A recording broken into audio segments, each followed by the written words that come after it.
네, 오늘 말씀은 마태복음 26장 36절에서 56절입니다. 마태복음 26장 36절에서 56절입니다.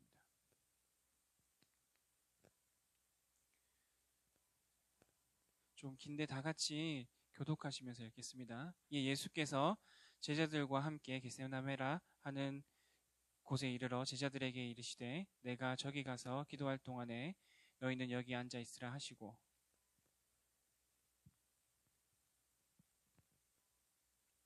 이에 말씀하시되 내 마음이 매우 고민하여 죽게 되었으니 너희는 여기 머물러 나와 함께 깨어 있으라 하시고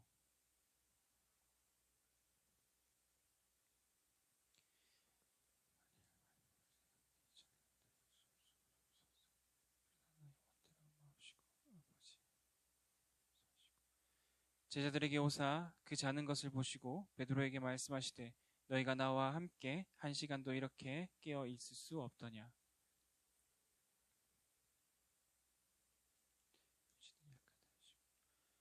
다시 두 번째 나아가 기도하여 이르시되 내 아버지여 만일 내가 마시지 않고는 이 잔이 내게서 지나갈 수 없거든 아버지의 원대로 되기를 원하나이다 하시고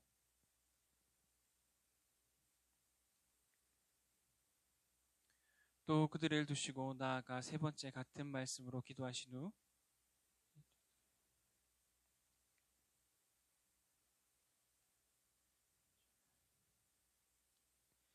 일어나 함께 가자 보라 나를 파는 자가 가까이 왔느니라.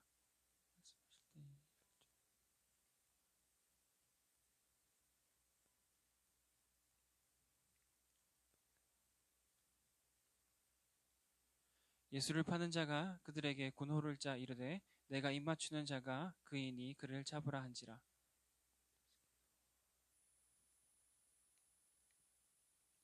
예수께서 이르시되 친구여 내가 무엇을 하려고 왔는지 행하라 하신대 이에 그들이 나와 예수께 손을 대어 잡는지라.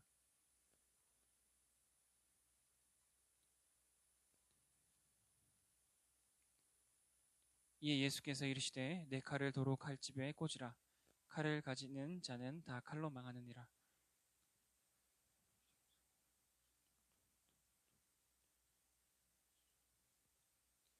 내가 만일 그렇게 하면 이런 일이 있으리라 한 성경이 어떻게 이루어지겠느냐 하시더라.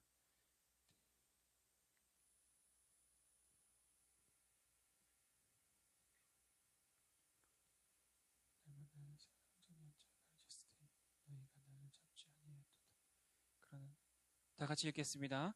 그러나 이렇게 된 것은 다 선지자들의 글을 이루려 함이라 하시더라. 이에 제자들이 다 예수를 버리고 도망하니라. 아멘.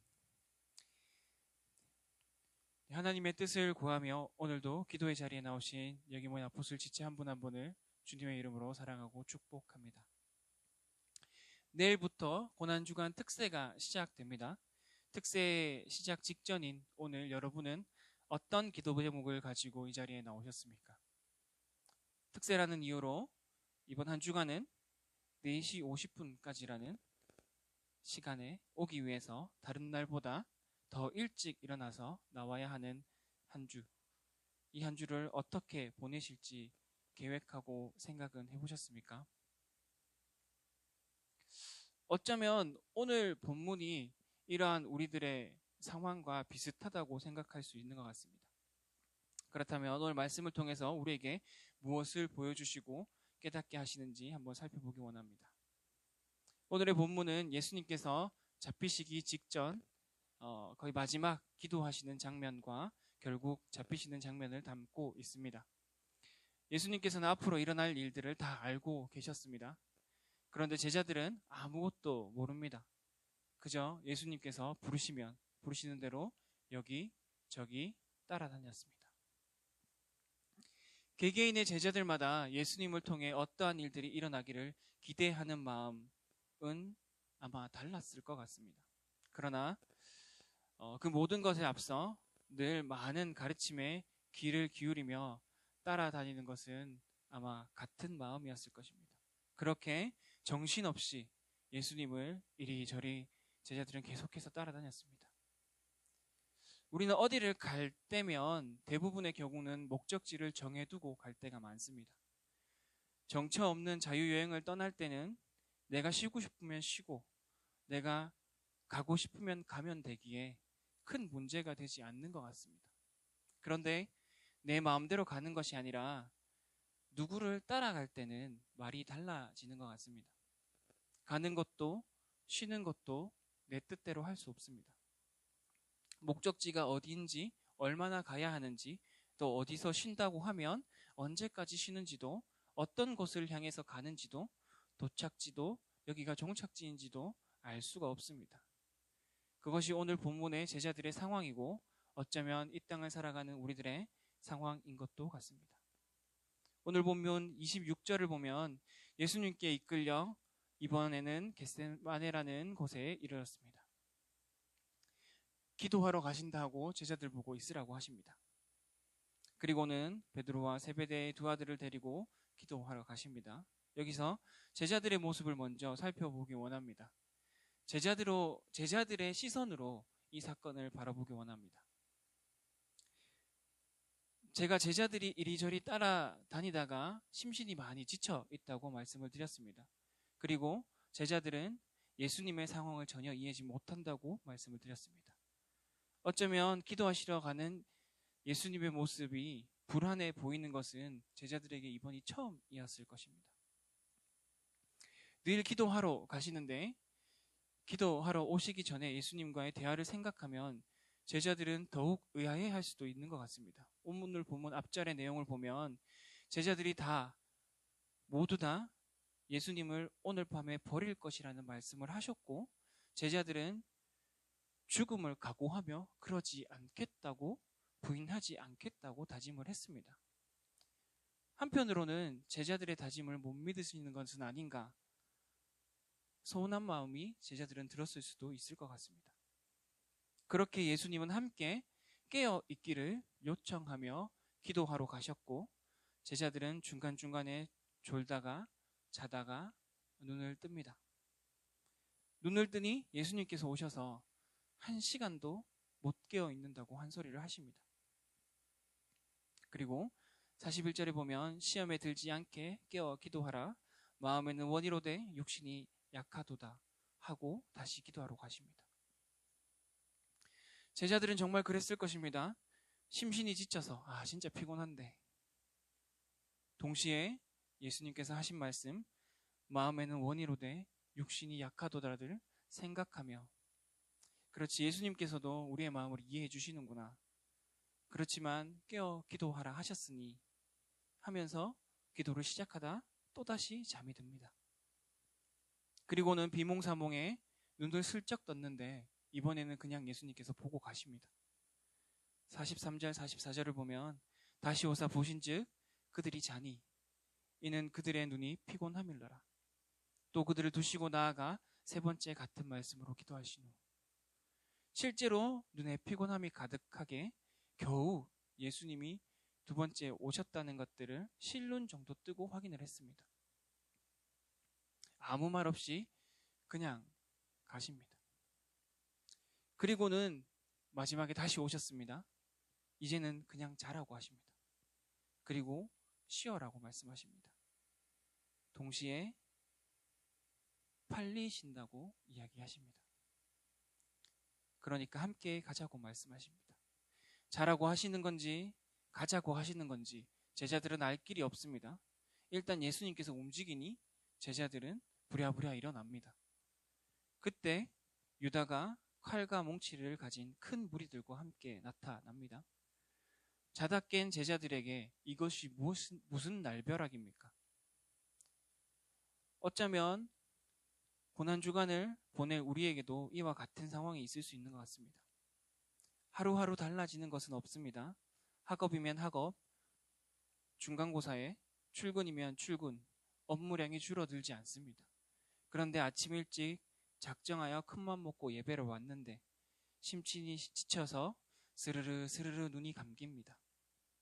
그렇게 반복되고 정신을 차려보니 벌써 마지막 날입니다. 그래, 이번의 특세는 완출했다.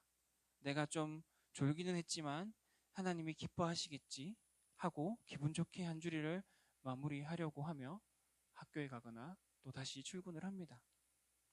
그런데 예상치 못한 환장할 만한 일이 벌어지는 것입니다. 예수님께 따질 겨를도 없습니다. 아직 정신은 몽롱한데 이게 무슨 일인가 멍하니 내가 이번 주를 하나님 앞에서 어떻게 살았는데, 내가 이번 주에 하나님 앞에서 어떻게 작정했었는데, 와, 요즘 말대로 하면 현타가 왔다 라는 말을 할 수 있는 것 같습니다. 그런데 여기서 제자들의 모습은 저에게 오히려 멋있었습니다. 제자들 중 하나가 같은 내용을 다루고 있는 다른 복음에서는 베드로라고 나옵니다. 칼을 빼어서 대항을 합니다. 오늘 본문 이전에 예수님과 했던 대화가 생각이 났을 것입니다. 그리고 베드로는 대답했습니다. 오늘 본문 앞절에 33절과 35절을 보면 모두 주를 버릴지라도 나는 결코 버리지 않겠나이다. 또 내가 주와 함께 죽을지언정 주를 부인하지 않겠나이다. 그래서 베드로는 진짜 목숨을 걸었던 것입니다. 예수님과 제자들의 수보다 훨씬 많은 사람들 앞에서 예수님을 지켜보겠다고, 예수님을 지키며 싸워보겠다고 칼을 빼든 것입니다. 여기서 제자들은 두 번째 멘붕, 현타가 옵니다. 예수님께서 칼을 넣으라고 하십니다. 예수님 앞에서 모든 것을 걸겠다 한 결의가 한순간에 무너집니다. 예수님께서 무슨 말씀을 하시는지 이해가 되지 않습니다. 어쩔 줄 몰라, 어떻게 해야 될지 몰라서 내가 목숨 걸어서 주님을 위해 죽겠다는데, 내가 목숨 걸어 주님 한번 지켜보겠다는데 예수님께서 하지 말라시니 정말 말 그대로 머리가 핑 도는 것입니다. 그때부터 갑자기 찾아오는 공포감에 목적을 잃고 길 잃은 아이처럼 냅다 뜁니다. 제자들이 그렇게 도망가게 된 것입니다. 어쩌면 우리도 이와 같습니다. 결단하고 담대하게 세상에 서 있습니다. 예수의 이름을 들고 이 땅을 정복해내며 내가 걷는 곳에서 하나님 나라를 이루어 달라고 힘차게 기도하며 세상에 나아갔습니다. 그런데 내가 세상에서 그들과 맞서는 방법이 그들과 똑같습니다. 내가 보고 배우고 익숙한 방법. 아직 내 몸에는 세상의 방법과 같은 것들이 가득합니다. 그렇게 내가 도망가고 난 뒤 우리는 이렇게 이야기합니다. 하나님, 내가 얼마나 열심히 했는데, 내가 얼마나 그들 앞에서 참았는데, 내가 얼마나 고민하며 그들을 섬겼는데 왜 결과가 이 모양이죠? 제가 이걸 계속해야 하죠? 제가 계속 이곳에서 버텨야 하죠? 어쩌면 절망 속에 예수님께서 하셨던 말씀을 기억하지 못하는 제자들처럼 우리도 예수님의 말씀을 기억하지 못하고 그렇게 자포자기할 수도 있는 것 같습니다. 그렇다면 우리는 예수님의 모습을 통해 진짜 예수님께서 말씀하시고자 하는 뜻을 깨달아야 할 것입니다. 예수님께서는 오늘 본문 54절 그리고 56절에 내가 만일 그렇게 하면 이런 일이 있으리라 한 성경이 어떻게 이루어지겠느냐 하시더라. 그리고 그러나 이렇게 된 것은 다 선지자들의 글을 이루려 함이니라 하시더라. 이에 제자들이 다 예수를 버리고 도망가니라. 곧 성경 선지자들의 글을 이루려고 하신다고 말씀하십니다. 그러면 이번에는 예수님의 시선에서 이 글을 다시 한번 살펴보고자 합니다. 겟세마네에서 제자들을 두시고 처음 제자들에게 예수님은 어려운 심정을 드러내셨습니다. 38절에 내 마음이 매우 고민하여 죽게 되었으니, 그리고 제자들에게 요구하시는 것은 이와 같습니다. 나와 함께 깨어 있으라. 말 그대로 같이 기도해 달라는 요청입니다. 그리고 기도의 자리에 두렵고 떨림으로 나아갑니다. 39절입니다. 조금 나아가서 얼굴을 땅에 대시고 엎드려 기도하여 이르시되 내 아버지여 만일 할만하시거든 이 잔을 내게서 지나가게 하옵소서. 그러나 나의 원대로 마옵시고 아버지의 원대로 하옵소서 하시고, 다른 말로 하면 아버지, 이길 뿐입니까? 꼭 이렇게밖에 할 수 없습니까? 하며 답답한 마음과 한편으로는 두려운 마음을 표현합니다. 그리고는 그래도 아버지의 뜻을 최우선으로 마음을 정리하고 제자들에게 갑니다. 어쩌면 예수님의 가장 인간적인 모습이 성경에서 여기서 드러나는 것이 아닌가 볼 수 있는 것 같습니다. 그렇게 제자들에게 왔는데 제자들을 보니 답답합니다. 내 마음은 힘들어 죽겠는데 그래 너희들은 지쳐서 잠이 오겠지 하며 그들을 보며 이야기합니다. 여기서 예수님의 마음은 아직 너무 무거운 것 같습니다. 제자들에게 한 번 더 요청을 합니다. 육신이 지쳐서 말을 안 듣는 것은 아는데 한 번만 더 나를 위해서 깨어서 기도해 줄 수 없겠냐고 이렇게 말을 합니다. 그리고는 같은 기도를 하러 다시 가십니다. 그리고 다시 왔는데 제자들이 자는 것을 확인하십니다. 그리고는 마지막으로 기도하러 가셨을 때 예수님께서는 정말 외로우셨을 것 같습니다. 기도하라고 말한 제자들은 함께 기도할 만한 상황이 못 됩니다. 함께 있지만 전혀 위로가 되지 않습니다. 그런데 예수님께서 정말 힘드셨던 이유는 여기 있습니다. 시편 28장 1절에 보면 여호와여 내가 주께 부르짖으오니 나의 반석이여 내게 귀를 막지 마소서.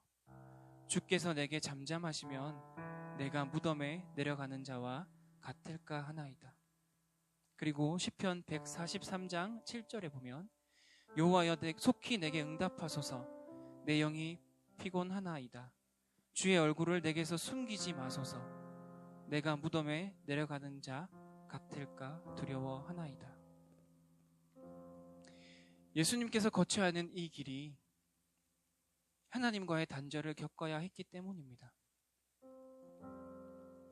예수님께서 죽음과 고통이라 말하는 것이 아버지 되신 하나님께서 대답하지 않으시고 잠잠하신 것과 얼굴을 숨기시고 반응하지 않으시는 것이었습니다. 이것은 최고의 죽음의 고통이며 죄의 삭슨 사망이라고 하는 하나님과의 단절입니다. 예수 그리스도께서 느끼는 극도의 고독일 것입니다. 이렇기 때문에 어쩌면 제자들의 반응이 예수님께는 더 외롭게 느끼게 했을 것입니다. 그런데 우리는 이와 같은 예수님의 마음을 잘 알지 못합니다. 상실감은 가지고 있는 사람이 상실할 때 정말 피부로 느껴집니다. 처음부터 가난했던 사람은 가난이 익숙할 수 있지만 부하게 산 사람은 가난이 찾아오면 상실감에 한순간에 삶을 포기도 합니다. 이와 같이 비교할 수 없는 하나님과의 관계의 상실감은 유일하게 성경에 보면 아담과 하와 그리고 예수 그리스도께서만 느끼셨습니다. 물론 우리는 죄된 인간으로 상실된 상태에서 태어납니다. 어쩌면 이 상실감의 차이를 느끼지 못하는 것이 감사의 제목이 되기도 하는 것 같습니다. 왜냐하면 우리에게 남은 것은 회복만 있기 때문입니다. 그러한 고독감을 세 번째 고독 가운데 기도하실 때에 예수님께서는 잘 정리하셨던 것 같습니다. 제자들에게 오셨습니다. 그리고 이렇게 말씀하십니다. 이제는 더 이상 예수님께서 약한 모습을 보이지 않으십니다. 그리고 제자들이 비몽사몽한 그때에 가장 중요한 선포를 하십니다. 이제는 자고 쉬라. 보라, 때가 가까이 왔으니 인자가 죄인의 손에 팔리느니라. 먼저 인자가 죄인의 손에 팔린다고 하는 것은 이사야 말씀을 통해서 보면 예수님께서는 어떠한 강포, 어떠한 악행도 행하지 않으셨고 그 입에 거짓이 없었으나 백성들의 허물 때문에 질고를 당하셨다고 말씀하고 계십니다. 그 영혼을 속건 제물로 드리셨다고 말씀하고 계십니다. 그렇게 많은 사람을 의롭게 하며 그들의 죄악을 친히 담당하셨다고 말씀하십니다. 이것은 자기 영혼을 버려 사망에 이르게 하며 범죄자 중 하나로 여김받는 것이며, 그러나 많은 사람의 죄를 담당하셨고 범죄자를 위하여 기도하는 삶이었다고 나와 있습니다. 예수님은 세 번의 기도를 통해 이 삶에 대한 확신과 그 마음을 정리를 끝내시고 나오신 것입니다. 그렇게 예수님은 유다와 큰 칼과 몽치를 든 무리들을 유유하게 받아들이십니다.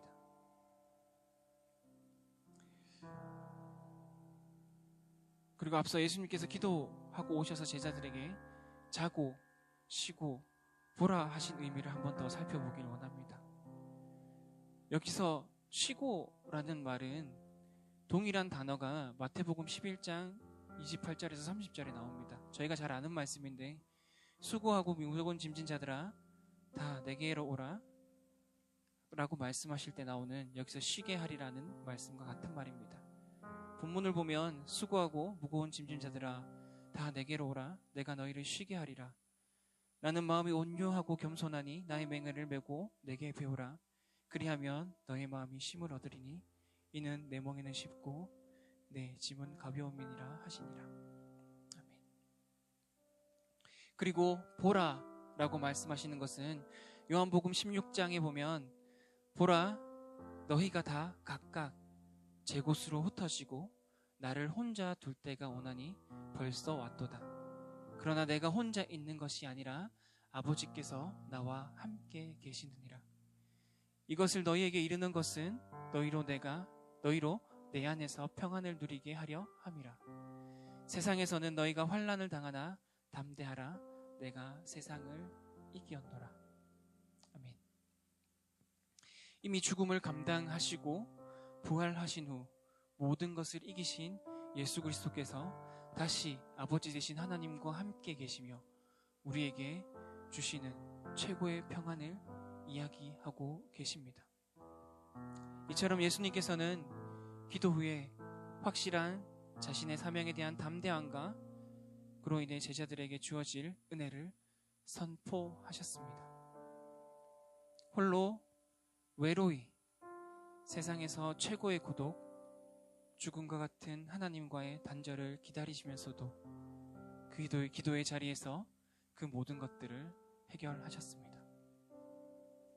그 가운데 예수님께서는 제자들을 가르치셨습니다.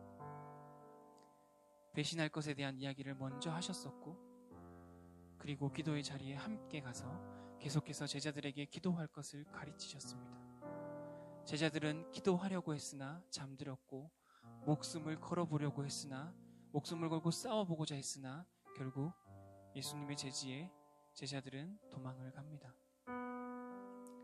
전체적인 것들을 살펴보면 예수님께서 가르치셨던 것은 결국 기도였습니다. 졸다가 자다가 깬 제자들 앞에 주어진 상황이 난감하고 환장할 만한 상황을 맞닥뜨리고 도망을 간 제자들에게 찾아온 건 부활하신 예수님이었습니다. 위축되어 있는 제자들에게 오셔서 상황을 역전됨을 알려주셨습니다. 그리고 또다시 가르쳐 주시는 것은 하나님 나라의 일과 기도하라는 것이었습니다. 우리가 주어진 상황도 비슷하게 느껴질 것 같습니다. 고난주간 큰맘 먹고 또 주님 앞에서 여러 가지 기도 제목을 두고 한 주를 지내다 보면 어쩌면 내가 기대하는 상황이 아니라 난감한 상황이 가득할 수 있습니다. 특세 중에 비몽사몽, 그리고 특세가 끝나도 비몽사몽, 무언가가 도피하고 싶은 상황만 늘어나고 놓여질 수도 있습니다. 그리고 어쩌면 내가 이미 도피했구나 라고 느낄 수도 있을 것 같습니다. 그때도 다시 우리를 찾으시고 다시 세우시는 분은 예수 그리스도이십니다. 우리가 보기에 똑같은 상황이지만 예수님께서는 이미 상황을 역전시켜 놓고 우리를 불러주셨습니다. 비록 고난주간 피곤하실 수 있습니다. 그러나 그 가운데 쉼을 예비하시고 우리의 상황을 승리로 역전시켜 놓으신 예수 그리스도의 사랑과 은혜를 깊이 묵상하시기를 소망합니다. 그리고 상황보다는 그분께 더욱 집중하며 그분께 더욱더 시간을 내어드리는 한 주가 되시기를 주님의 이름으로 소망하고 기도합니다. 이 시간 함께 기도하기 원합니다. 예수님께서는 분명히 우리에게 마음은 원이로되 육신이 약하다고 말씀을 하셨습니다. 혹 하나님 앞에서 우리의 모습이 그렇지 않은지 인정하고 맡겨드리는 시간을 가지기 원합니다. 하나님 앞에서 기도하고 결단한 것이 있다고 괜찮은 척하지 맙시다. 베드로도 자신이 했던 말을 지키려고 하다 보니 그 뜻이 하나님 뜻이 아닌 세상과 칼을 드는 모습이었습니다. 이 시간 이렇게 기도합시다. 하나님, 한 주간 특세 그리고 모든 일정을 주님께 맡겨드립니다. 피곤하더라도 자리를 지키게 하시고 조는 가운데서도 내 생각이 아닌 하나님의 음성을 들을 수 있도록 우리의 마음을 강건하게 붙들어 주시옵소서. 그리고 우리의 연약함을 인정하오니 주님께서 인도하시는 손길을 느끼고 그 안에 쉼을 누리며 기도 가운데 하나님께서 역전시켜 놓은 상황을 보는 눈을 열어 주시옵소서. 그리하여서 세상 가운데 다시 한번 주님의 방법으로 일어나는 발판이 되는 한 주가 되게 하여 달라고 시간 기도하길 소망합니다. 기도하시겠습니다. 하나님 아버지, 시간 다시 한번 기도하며 나아갑니다.